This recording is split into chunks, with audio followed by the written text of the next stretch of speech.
Olá, meus queridos amigos e irmãos em Cristo, a graça e a paz do Senhor Jesus. Sou o pastor Jaime Júnior e estamos aqui na nossa segunda aula de hermenêutica, a arte de interpretar textos.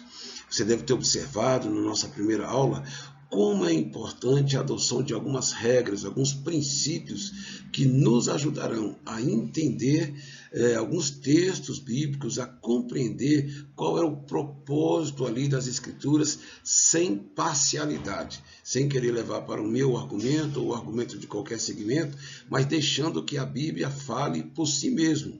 Essa é o princípio máximo da Bíblia, como nós observamos, né? A Escritura explica a própria Escritura. Não é necessário um grande intérprete, um iluminado, qualquer pessoa que seja, que diga que tem autoridade para interpretar as Escrituras. Ela foi um escrito, ela foi um livro, é uma dádiva de Deus para todas as pessoas de qualquer classe social. Ainda que apresente algumas dificuldades, essas dificuldades em tudo, elas não impedem que qualquer pessoa tenha acesso e conhecimento da vontade de Deus expressa ali nas Escrituras. Espero que você tenha entendido. Hoje nós vamos dar continuidade a alguns princípios de interpretação, de algumas técnicas, né, de aplicação de interpretação do texto. Fica conosco, tenho certeza que será de grande edificação para você. Então vamos dar continuidade ao nosso estudo de algumas regras, né? E a quinta regra, consultar passagens paralelas. Essas passagens paralelas, né, são estudos de passagens bíblicas que se relacionam entre si. Recorrer a essas passagens paralelas ajudam a esclarecer determinadas passagens obscuras e também a adquirir conhecimento bíblicos acerca de uma doutrina. Vamos entender melhor isso. Então, consultar passagens paralelas ocorre quando você aplicou as demais regras. Lembrando que a primeira regra, né, é tomar as palavras, procurar entender as palavras no sentido usual e comum da época. Continuou obscuro? Se aplica a segunda regra, consultar as palavras no contexto da frase. Continuou obscuro ainda? Você aplica a terceira regra, consultar a palavra ali, ou o texto, ou a expressão, no sentido do contexto, versículos antes ou depois, ou até do próprio livro. Também não deu certo, nós vamos a outra regra, que é consultar a regra, consultar aquela expressão, aquela palavra no contexto do livro, o seu desígnio, o seu propósito. Mas mesmo assim, aquela expressão ainda pode apresentar alguma dificuldade. É nesse sentido agora que nós vamos então empregar a aplicação da regra de consultar passagens paralelas. É quando eu pego aquela palavra ou aquela expressão e agora eu vou poder consultar. A princípio eu vou consultar dentro do próprio livro daquele autor, ver se ele repete aquela expressão nos seus próprios livros ou agora em outros livros, de preferência no contexto em que ele foi escrito, ou do Novo ou do Antigo Testamento, e depois, no terceiro momento, no contexto geral das Escrituras. Então nós vamos pegar aquela expressão e ver se existe aquela ocorrência daquela expressão em outras passagens e ali ver naqueles contextos o que ela pode estar significando. Essa consulta de passagens paralelas nos ajudará em muito a compreender. Quando nós fazemos isso, nós vamos até ter uma percepção mais acurada, mais correta de uma doutrina bíblica. O que é doutrina bíblica? É o ponto de vista da Bíblia, é a orientação da Bíblia, o ensino da Bíblia consolidado sobre determinado assunto. Por exemplo, nós temos a doutrina sobre Deus. O que diz a doutrina sobre Deus? Deus é onipotente, Deus é onisciente, Deus é onipresente, Ele não foi criado, Ele é o Criador, Ele é santo, Ele é justo. A doutrina bíblica sobre Jesus, Ele é o Filho de Deus, Ele é o próprio Deus, Ele é o Criador, Ele não tem pecado, Ele é uma das pessoas da Trindade, e assim também temos sobre o Espírito Santo, sobre o homem, nós temos várias doutrinas, ou seja, o que a Bíblia se refere e ensina sobre determinados assuntos. Consultar passagens paralelas nos ajudará a compreender qual é a doutrina bíblica sobre determinado assunto. Isso porque isso é muito importante, é muito bom quando nós entendemos e aplicamos essa regra. Vamos dar aqui um claro exemplo que pode nos ajudar como passagens paralelas pode nos ajudar a ter uma visão de uma doutrina bíblica. Vamos tomar um exemplo, eu gostaria de sugerir aqui, sobre a ressurreição. Qual que é a doutrina bíblica sobre ressurreição, adotando esse princípio de passagens paralelas? Eu vou consultar onde ocorre essa questão, essa ação da ressurreição, o fato da ressurreição, todos os contextos, e ali eu vou chegar a uma conclusão. E essa conclusão vai ser, então, formulada uma doutrina. Qual que é a doutrina bíblica acerca de ressurreição, considerando o emprego de passagens paralelas? Nós vamos ver, então, que a ressurreição, de acordo com a Bíblia, é quando uma pessoa morre e, por um milagre de Deus, isso acontece, né? Jesus ressuscitou vários mortos. Quando uma pessoa morre e ele volta a viver, ou seja, o espírito e a alma daquela pessoa volta para o seu corpo. Vemos várias passagens da Bíblia em que isso ocorreu, mas vamos ver também que ressurreição tem um segundo entendimento, de acordo com as Escrituras. Se trata daquele momento em que todas as pessoas que já morreram, um dia ressuscitarão para o juízo de Deus, uns para a condenação eterna e outros para a vida eterna. Nós vamos ver então que nesse segundo momento a ressurreição é quando uma pessoa volta para o corpo que pertencia a ela, mesmo que essa pessoa tenha morrido há 2.000, 3.000 anos atrás, Deus sabe onde está cada partícula dessas pessoas. E a Bíblia diz então que essa pessoa voltará a viver para receber o julgamento de Deus. Por que essa doutrina da ressurreição é tão importante? Esse entendimento de que ressurreição é quando o espírito, a alma da pessoa volta para o seu próprio corpo. Porque ela acaba excetuando, ela acaba rejeitando uma segunda doutrina que não é bíblica, que é a doutrina da reencarnação. Desculpe, a doutrina da reencarnação. O que é a doutrina da reencarnação? É um ensino de que uma pessoa, depois que morre, volta para o outro corpo, e isso através de várias etapas, né? Ela vai reencarnar várias vezes, vai morrer e encarnar várias vezes. Nós vamos ver que não existe uma única exemplo da Bíblia, uma única passagem da Bíblia que tenha essa ocorrência de uma pessoa morrer e voltar em outro corpo. Então, a doutrina da ressurreição excetua, ela exclui o entendimento de que uma pessoa morre e volta em outro corpo. Deu para você entender, então, como é importante a consulta de passagens paralelas? Você vê aquela expressão, aquele evento relatado na passagem e compara com outras passagens em diversos lugares da Bíblia, e aí sim vai te ajudar a ter uma visão consolidada de uma doutrina. É muito importante o entendimento e a aplicação dessa regra. Você, com certeza, será muito surpreendido e terá um entendimento muito maior sobre vários assuntos. Nós vamos ver, então, que nessa consulta passagens paralelas há um certo desmembramento. E o primeiro deles é o paralelo de palavras. Deve ser aplicado quando o conjunto da frase ou o contexto não explicam o sentido obscuro ou duvidoso de uma palavra. Deve-se consultar outros textos, né, do autor, de preferência, então, no primeiro momento, nós vamos ver outros textos do autor em que ocorre aquela palavra, ou no mesmo livro do autor, ou em outros livros do autor, e depois, então, é que nós vamos ver no contexto de outros livros. Então, aquela palavra vai ser consultada para ver se ali o sentido é aclarado.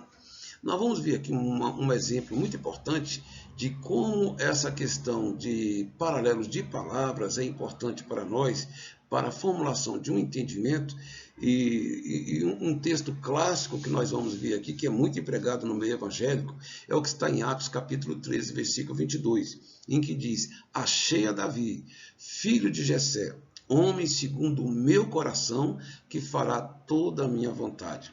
Nós vemos aqui, por exemplo, até um entendimento de alguns, ou pode sugerir que haja entendimento, que Davi era um homem segundo o coração de Deus, ou seja, um homem totalmente santo, um homem totalmente santificado, puro, né, e com um caráter totalmente moldado ao caráter de Deus, ou seja, como se ele fosse perfeito.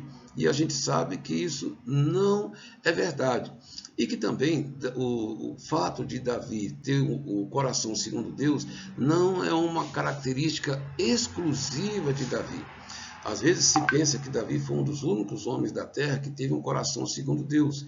Mas nós vamos ver então, adotando esse paralelo de palavras, né, consultando onde há palavras correspondentes em outros textos, nós vamos entender que o autor está querendo dizer, o que a Bíblia quer dizer com relação a isso, não é que Davi tinha um coração perfeito com um coração de Deus, mas que Deus, quando rejeitou a Saul, Deus havia dado ordens a Saul por 2 vezes e Saul não obedeceu ao que Deus pediu que ele fizesse. Por isso a palavra de Deus diz que Deus o rejeitou e que ele já achou um homem e que esse homem faria o que Deus ordenasse. Então, homem segundo o coração de Deus é aquela pessoa que atende à vontade de Deus. Quando Deus determina uma determinada coisa, uma determinada situação, aquela pessoa cumpre. Toda pessoa que atende à vontade de Deus é uma pessoa segundo o coração de Deus. Vamos ver aqui um segundo exemplo muito grande, muito importante para nós, que é em Gálatas capítulo 3, versículo 27, que diz: de Cristo vos revestistes. De Cristo vos revestistes. O que significa estar revestido de Cristo? Nesse sentido, aplicando então essa regra, você vai ver lá, por exemplo, em Romanos capítulo 13, versículo 13 e 14, que o apóstolo Paulo vai dizer a seguinte coisa: andemos honestamente como de dia, não em glutonarias, nem em bebedeiras, nem em desonestidade, nem em dissoluções, nem em contendas e invejas, mas vos revesti, ou revesti-vos do Senhor Jesus Cristo, e não tenhais cuidado da carne em suas concupiscências. Então nós estamos vendo uma coisa muito importante, que revestir de Cristo é quando nós adotamos o caráter de Cristo, as práticas da pureza cristã, da moral cristã, da uma vida santa cristã, a nossa vida. Quando nós nos revestimos de Cristo, é quando, em vez de dar satisfação à carne, à prática da carne, nós damos satisfação em agradar a Deus, adotando o modelo de Cristo. Quando adotamos o modelo de Cristo, empregamos para a nossa vida a justiça, a bondade e a virtude de Cristo, nós estamos revestidos de Cristo. Nós temos aqui uma observação importante com relação ao emprego dessa regra de consultar palavras, né, em passagens paralelas, né, de palavras. Ao consultar-se esse tipo de paralelos, convém proceder, como nós já falamos anteriormente.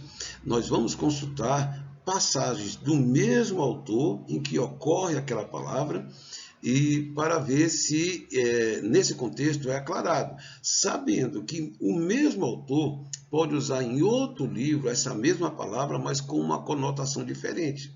E sabendo também que se eu for aplicar essa regra, vendo essa mesma ocorrência dessa palavra em outros livros, a mesma palavra também pode ter sentido diferenciado, porque não podemos esquecer daquela regra que diz que nós devemos estar atento ao desígnio do livro, o propósito do autor com relação ao livro. Então, uma mesma palavra pode ter sentidos diferentes dependendo do livro ou do desígnio do livro. Como nós vimos, por exemplo, a questão das palavras fé e obras. Nós vimos lá que Paulo usa essa ocorrência da fé e das obras, relacionando obras com elementos do judaísmo.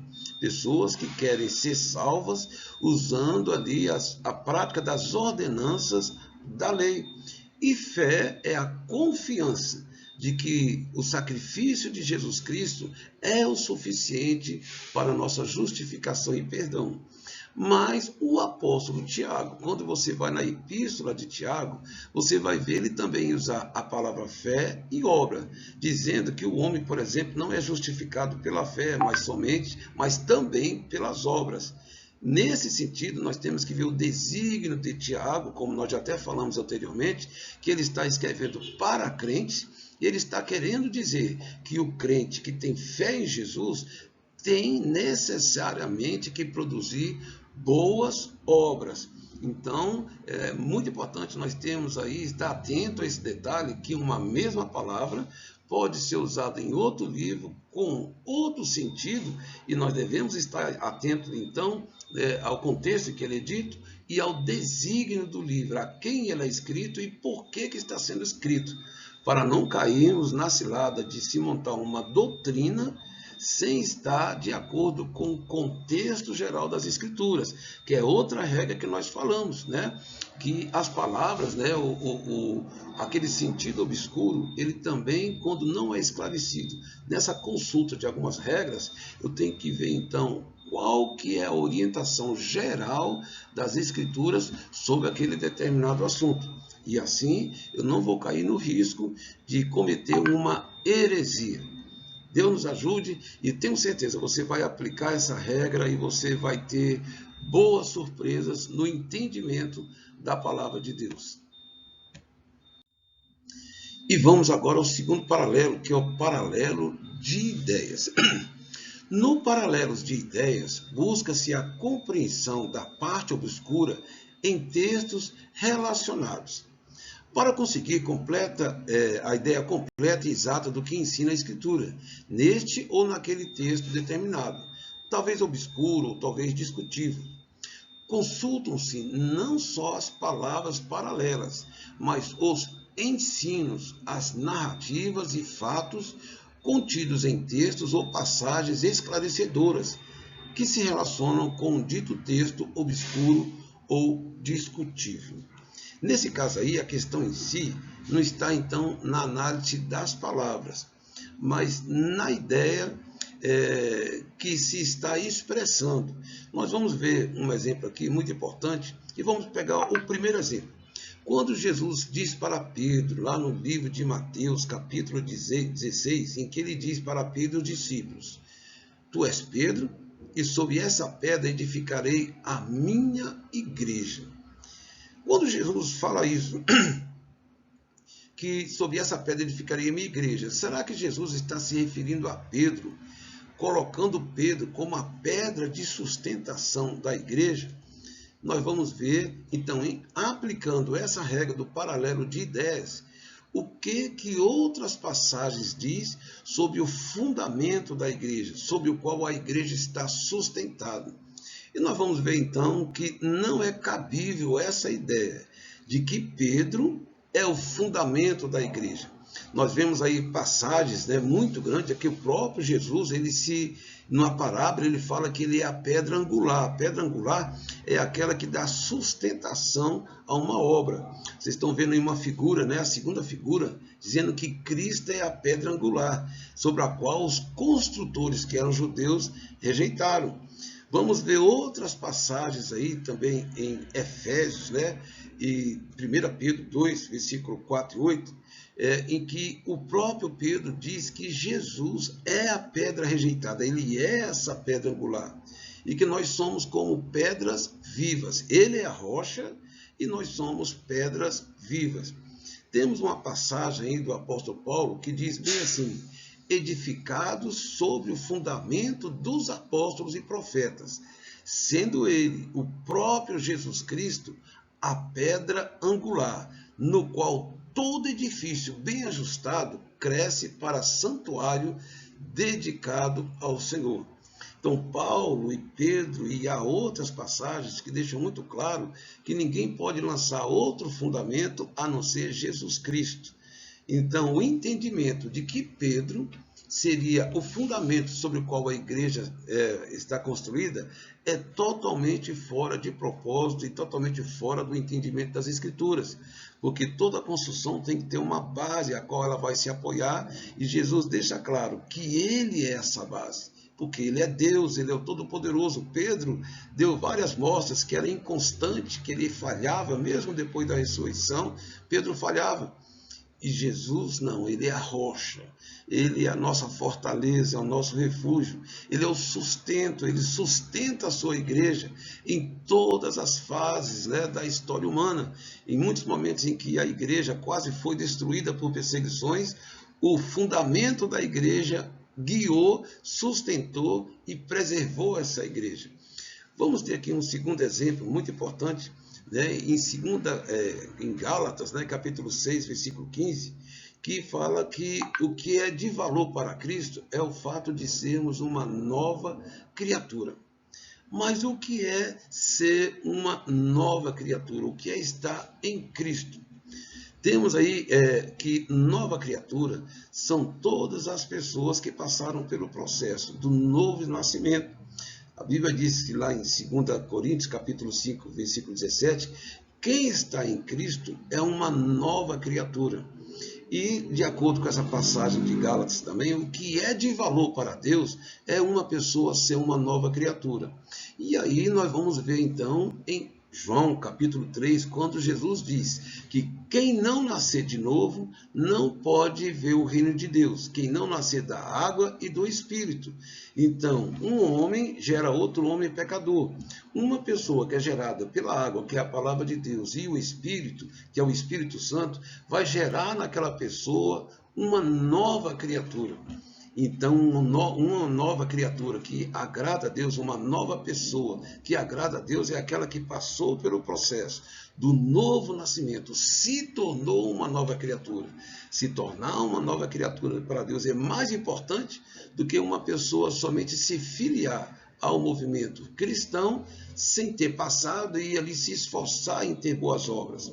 A Bíblia é clara que boas obras não salvam. Nós somos criados por Deus para produzir boas obras. Então, pelo processo de novo nascimento, nos tornamos filhos de Deus, novas criaturas, e aí sim, nós temos boas obras que agradam a Deus.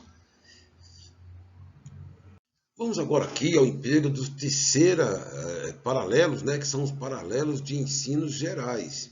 Vimos então o primeiro paralelo de palavras, paralelo de ideias e agora paralelo de ensinos gerais. O emprego dessa regra ocorre quando, para a correta interpretação de determinadas passagens, não são suficientes os paralelos de palavras nem de ideias. E nós teremos então que recorrer ao teor geral das Escrituras e para poder entender. Nós vemos uma determinada palavra, uma expressão, e que parece que ela está contraditória com outras expressões na Bíblia, né? Ou até ela conflita com, nós já vimos o caso aí, né, da palavra fé e obras entre Paulo e Tiago, parecia um aparente conflito, mas nós vemos que na verdade não aconteceu, aplicando a regra de se procurar entender de acordo com o desígnio do livro. Mas há expressões na Bíblia também que muitas vezes nós temos que aplicar essa regra de ensinos gerais. Nós temos que ver de maneira geral. Apesar de uma determinada passagem parecer tão claro o entendimento de que dá um determinado conceito ou doutrina, nós vamos ver, temos que recorrer, mas de maneira geral. O que a Bíblia diz sobre determinado assunto?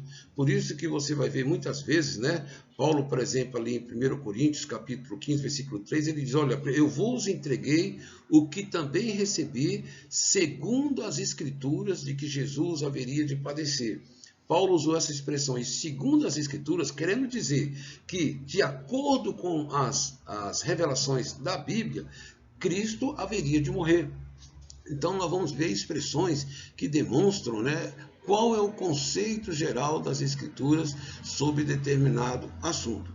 Vamos ver aqui um exemplo para nós entendermos melhor, que está em Provérbios, capítulo 16, versículo 4, que nos diz assim: o Senhor fez todas as coisas para determinados fins, e até o perverso para o dia da calamidade. O Senhor fez todas as coisas para determinado fim, e até o perverso para o dia da calamidade. Esse entendimento e esse versículo pode sugerir que Deus fez o perverso, que Deus teve o prazer de criar um homem mau para que esse homem mau sofresse calamidades. Será que isso é verdade? Aí nós vamos ver então que, aplicando o entendimento de paralelos de ensinos gerais, nós vamos ver que isso não é verdade. Primeiro, que a Bíblia diz que Deus não tem prazer na morte do ímpio. Vemos também no ensino geral das Escrituras que Deus amou o mundo de tal maneira. Deus ama a todos. E nós vamos ver lá em Tito, né, que Deus quer que todos os homens sejam salvos.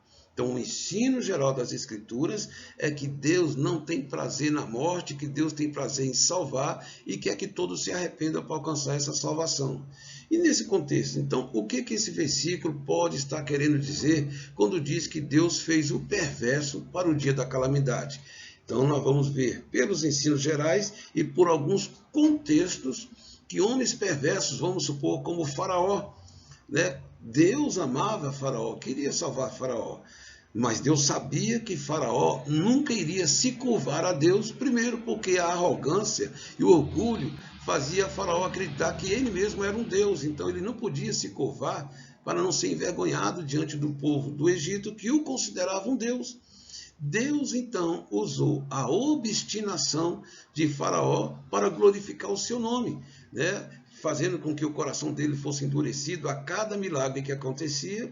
O coração de Faraó endurecia mais ainda, ou seja, Deus usou as calamidades no Egito e na vida de Faraó e do seu povo para mostrar o seu poder.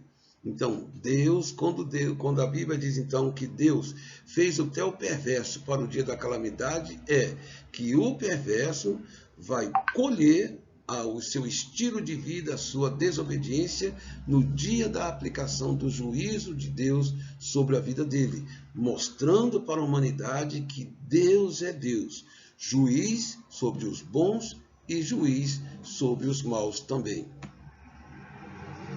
E agora vamos aqui ao emprego do quarto paralelo, paralelos aplicados à linguagem figurada.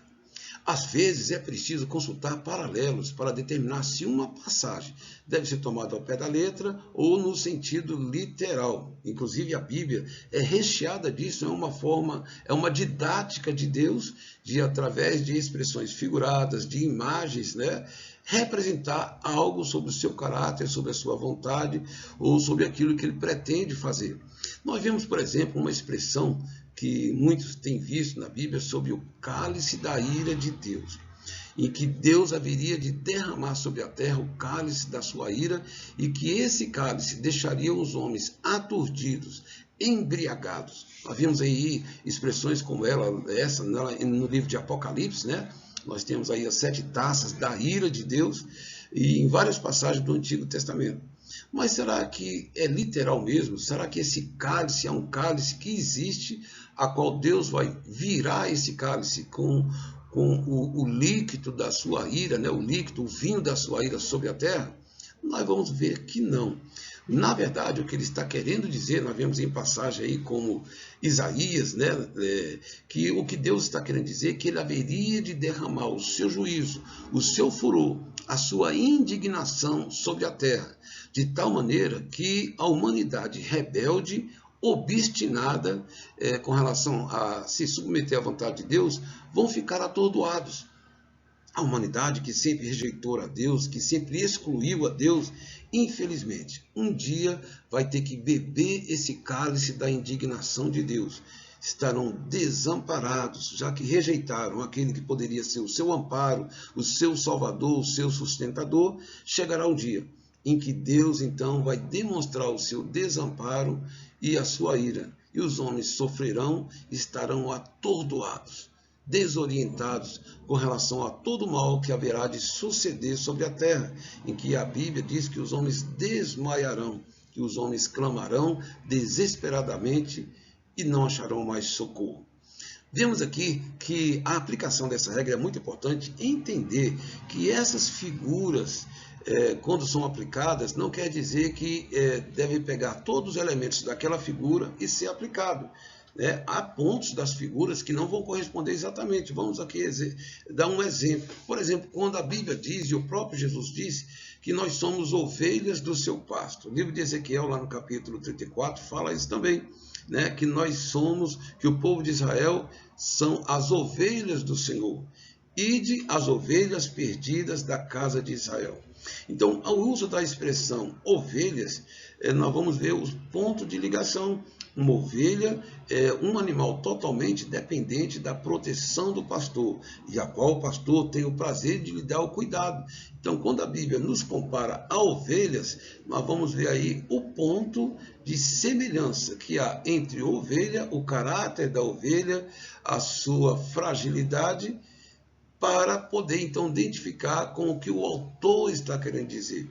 Então, na verdade, o propósito de analisarmos determinado contexto, se é literal ou se é uma linguagem figurada, o próprio contexto vai dar essa significação e nós podemos empregar aquela figura, ver se aquela figura de linguagem é usada em outros contextos também. Como nós falamos, em várias passagens, Deus compara Israel, o seu povo, como ovelhas, e ele como pastor. O próprio salmista, né, tem o nosso salmo tão famoso, Salmo 23, o Senhor é o meu pastor e nada me faltará. Então nós vemos ali que aquele salmo, ele retrata o cuidado de um pastor como ovelha, e o salmista se colocando como ovelha que é tão bem cuidada pelo seu pastor. E agora estamos indo para a conclusão de nossos estudos, né? Sabendo agora que vamos estudar as figuras de retórica. Lembrando que nós já havíamos falado anteriormente da importância do leitor da Bíblia, ele dominar pelo menos os fundamentos da gramática, né? Da sua língua, no nosso caso, da língua portuguesa, para ele poder entender algumas expressões, algumas palavras e alguns contextos também. No nosso caso agora, nós vamos estudar figuras de retórica. Figuras de retóricas, eles abordam recursos linguísticos, conhecidos também como figuras de linguagem, que têm como finalidade comunicar algo mais do que uma simples mensagem, criando uma definição figurativa e mais expressiva daquilo que é transmitido. São estratégias que o orador pode aplicar ao texto para conseguir um determinado efeito na interpretação do ouvinte. As figuras de retóricas da linguagem bíblica, né, são as mesmas que em qualquer idioma. Então, qualquer língua, qualquer cultura, ela tem um emprego dessas figuras de linguagem. Vamos ver aqui alguma dessas figuras, e a primeira vai ser a metáfora. Essa figura tem por base o emprego de alguma semelhança entre dois objetos ou fatos, né?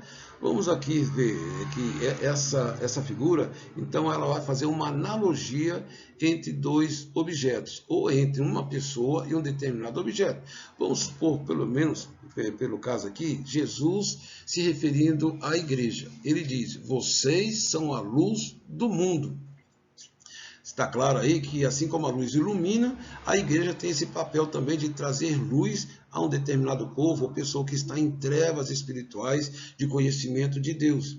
Então, nós vemos aí, então, a analogia que há entre a luz e a igreja também. Temos uma passagem que o próprio Jesus se refere a Herodes como raposa. Quando foram informar para ele que Herodes estava querendo ter com Jesus, Jesus diz, olha, falem para aquela raposa que eu curo demônio, que eu curo, né, as pessoas, expulso demônios. Então Jesus se referiu a Herodes como raposa, no sentido de ser traiçoeiro. Jesus se referiu aos fariseus como sepulcros caiados. Assim como os sepulcros por fora estão pintados, mas por dentro está cheio de ossos secos e de morte, também os fariseus tinham aos olhos de Deus, era assim que Deus via os fariseus, com uma aparência exterior, mas por dentro mortos e cheios de malignidade também. Então a metáfora tem esse sentido, representar uma semelhança entre dois objetos.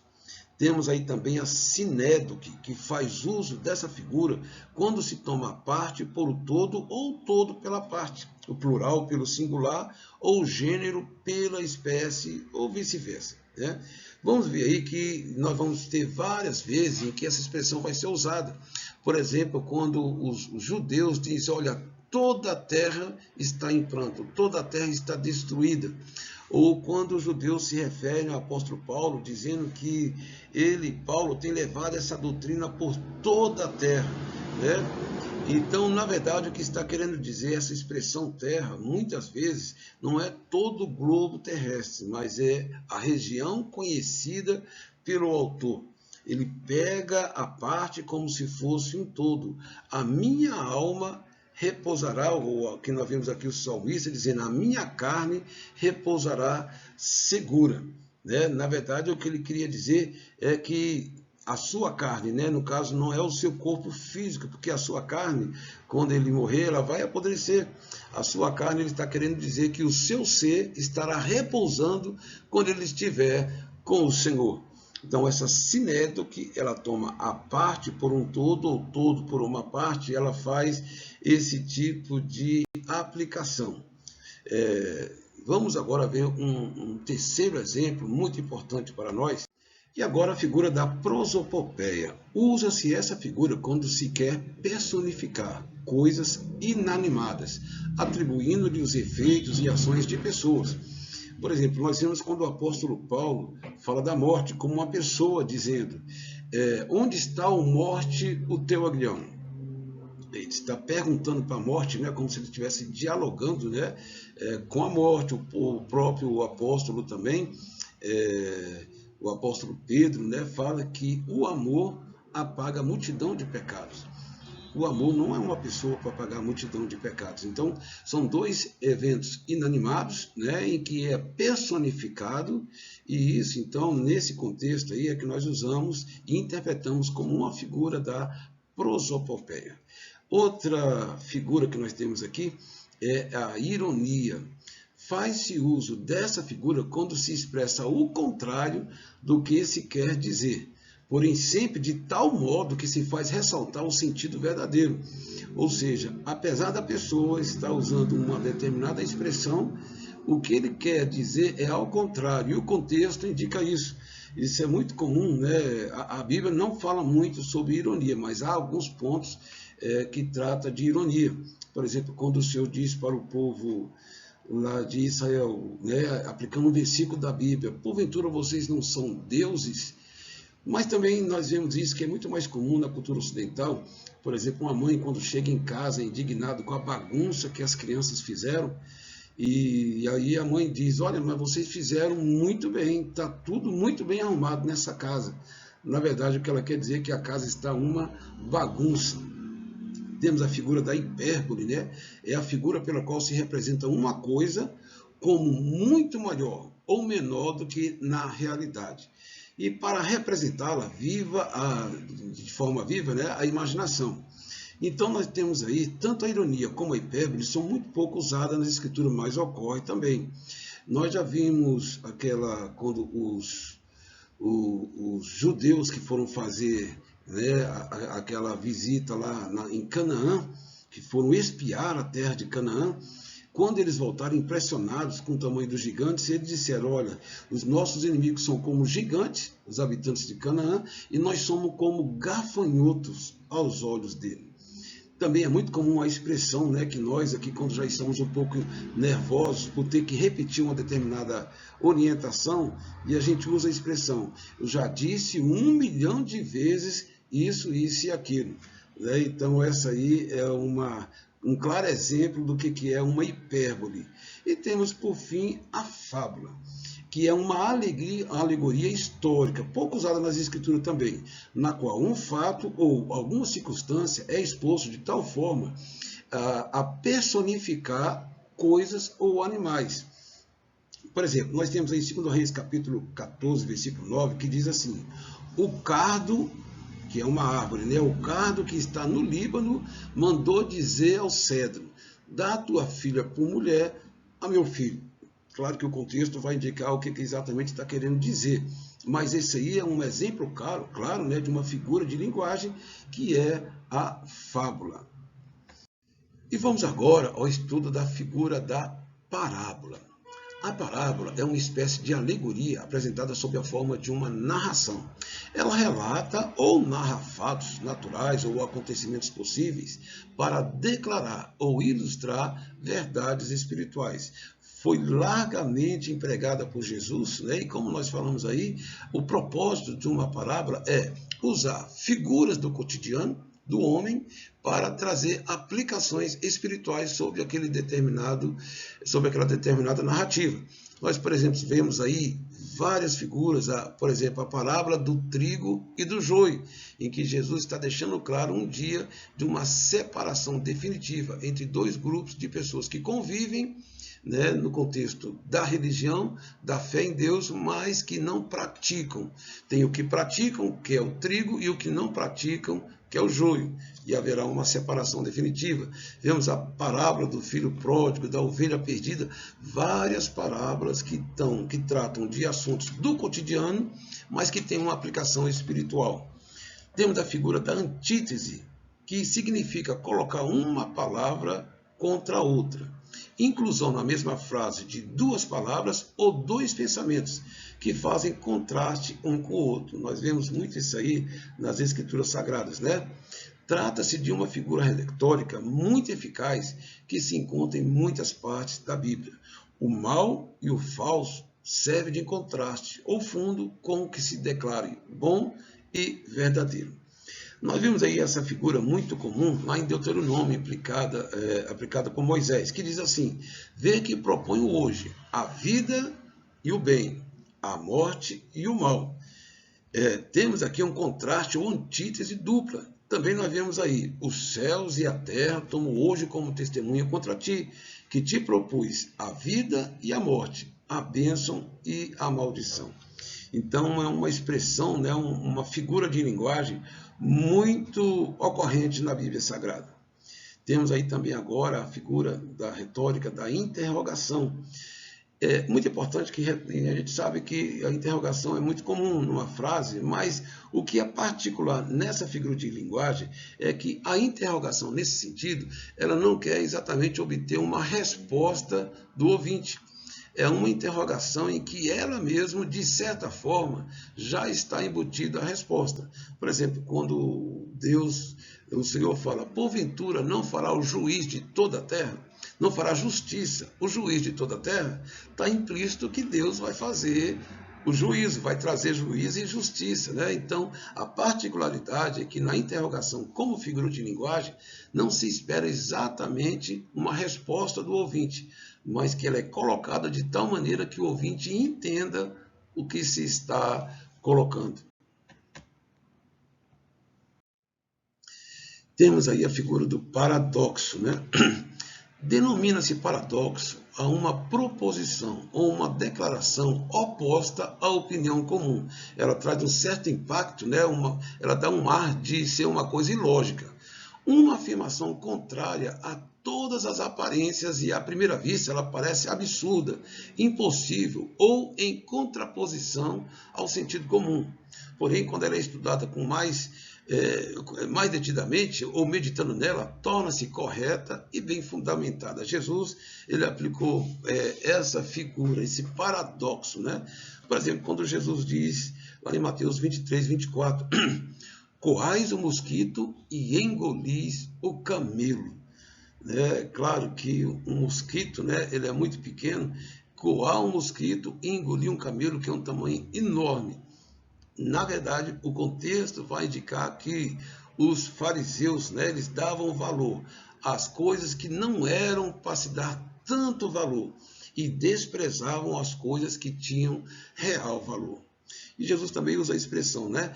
Ainda vos digo que é mais fácil passar um camelo pelo fundo de uma agulha do que entrar um rico no reino dos céus. Então também é um paradoxo assim que a princípio, né, deixa claro, né, como é que um camelo vai passar no fundo de uma agulha, se é que é possível. Tanto é que os discípulos perguntaram: mas Senhor, então quem é que vai se salvar? É praticamente impossível nesse contexto. E Jesus responde: para os homens é impossível, mas para Deus todas as coisas são possíveis. Temos agora a figura do hebraísmo, ou seja, uma figura linguagem particular da literatura e da cultura hebraica. Por hebraísmos, entendemos certas expressões e maneiras peculiares do idioma hebreu, que ocorrem em nossas traduções na Bíblia, que originalmente foi escrita em hebraico e, é claro, por um povo hebreu, judeu, né? Alguns conhecimentos desse hebraísmo são necessários para poder fazer o uso devido de nossa primeira regra de interpretação. Disse Jesus: se alguém vem a mim e não aborrece a seu pai e a sua mãe, não pode ser meu discípulo. Se alguém vem a mim e não aborrece a seu pai e sua mãe, não pode ser meu discípulo. E aí, inclusive, como nós falamos, né, usando o princípio daquela regra geral, a Escritura explica a própria Bíblia, e também aquela outra regra que nós falamos, né, que para nós vermos qual que é o significado geral das Escrituras com relação àquele determinado assunto. Jesus diz que quem não aborrecer seu pai e sua mãe, dá a ideia, então, que aborrecer é incomodar, trazer desgosto de uma forma proposital ao pai e à mãe, para que possa seguir a Jesus. Jesus não está querendo dizer isso. O que Jesus está querendo dizer que, muitas vezes, por exemplo, dentro da família judaica, muitos rejeitaram a Jesus. Quando um membro da família rejeita Jesus, isso vai trazer desgosto à família que quer manter a tradição de se manter a religião judaica. Jesus está querendo dizer que é necessário, infelizmente, trazer esse desgosto para o pai e a mãe. Ou seja, ele não abrir mão de continuar seguindo a Jesus para agradar seu pai e sua mãe. Não, ele vai ali, infelizmente, trazer esse desgosto. Inclusive, o próprio Jesus disse: não pensem que eu vim trazer paz à terra, eu vim trazer espada. A partir de agora, por causa do meu nome, a mãe estará contra o filho contra a mãe, o pai contra o filho, irmão contra irmão.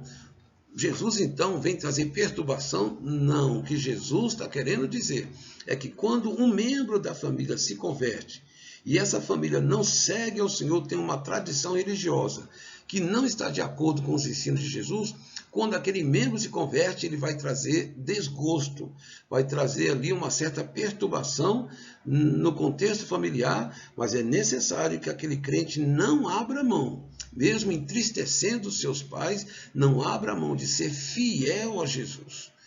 Porque aquela fidelidade pode trazer até futuramente a salvação da família. Por isso que Jesus diz que quem não amar a ele mais do que a pai, mãe e irmãos, não é digno dele. Porque os seus pais não vão poder te salvar. E Jesus poderá te salvar. Então, esses hebraísmos aí, nós entendemos essas expressões e outras que são particulares ali dos hebreus, é muito importante para nós não incorrermos em sentido contrário ao que o autor está se propondo. E agora, meus queridos irmãos, nós encerramos então mais essa